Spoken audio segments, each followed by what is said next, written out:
Have you ever had a day where you felt like giving up? Not because you're weak, but because you're tired of fighting. That was Ben's reality. Ben lived in a small farming village where life moved slow, but problems didn't. His family wasn't broke, but they were always one bill away from stress. His dad worked seasonal farm jobs. His mom cleaned houses in the next town. And Ben? He was 20 years old and working at a storage warehouse loading heavy boxes into trucks. It wasn't a dream job, but it was something. Until it wasn't. One Monday morning, the manager called him in. "Ben, we're cutting workers. Business is slow." Ben felt that heavy drop in his stomach. "You're a good kid," the manager added casually. "Just bad timing." Bad timing. Funny how life always blames timing. Ben walked home slowly. Each step felt heavier than the last. How do you tell your parents you just lost the only steady income in the house?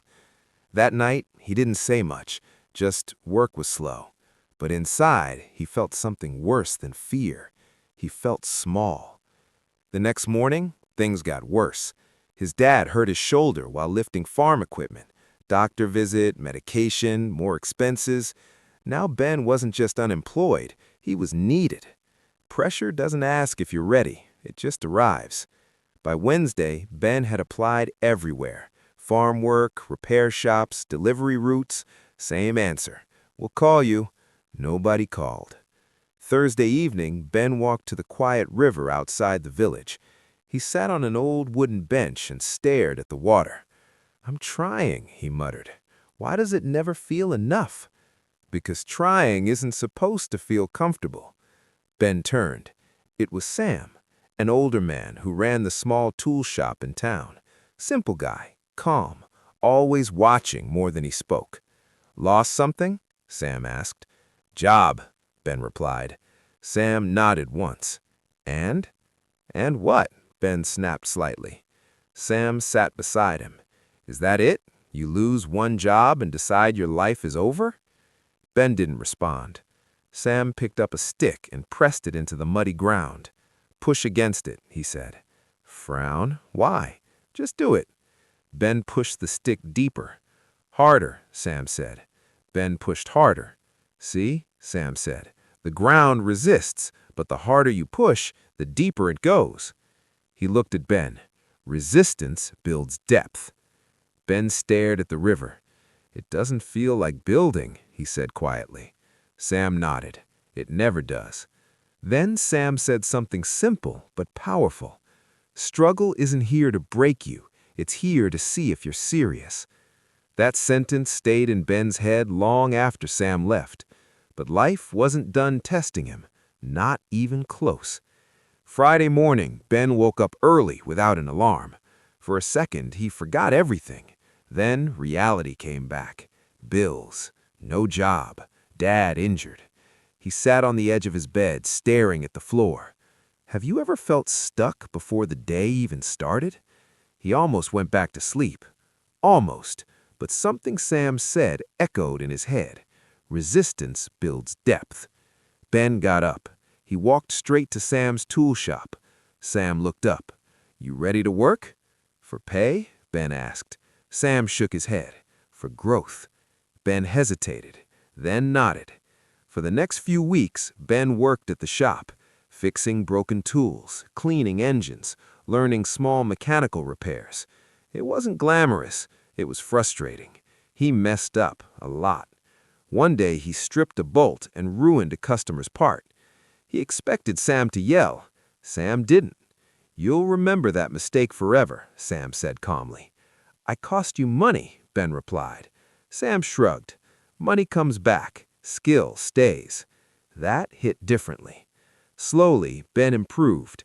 He became faster, smarter, more confident.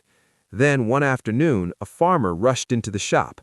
"My tractor won't start. Harvest begins tomorrow." Sam looked at Ben. "Go." Ben froze. "Alone?" Sam nodded. "You ready?" Ben drove out to the farm. His hands were shaking. He worked on the engine for nearly an hour. Finally, it started. The farmer's face lit up. "How much?" he asked. Ben gave a fair price. The farmer paid and added extra.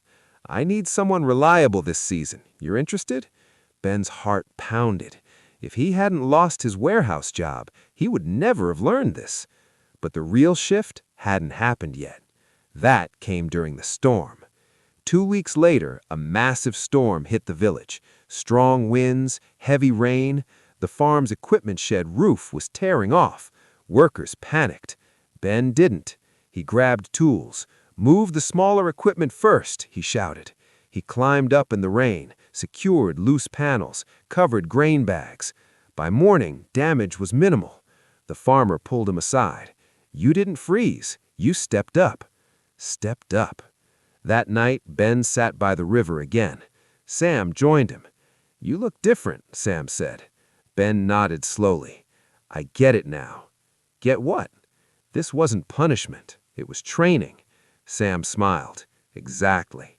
Then he said the final line Ben would never forget. "Easy seasons make weak men. Hard seasons make strong ones."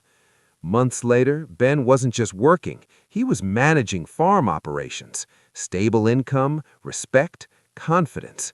And here's the truth. The job loss didn't break him. The pressure didn't destroy him. The struggle built him. So let me ask you something. What if the thing stressing you right now is shaping you? What if this hard season is preparing you to become unstoppable? Because strength doesn't grow in comfort, it grows in resistance. And if this story helped you even a little bit, subscribe to this channel. Because here, we don't just tell stories, we build stronger minds. And your strongest version is already on the way.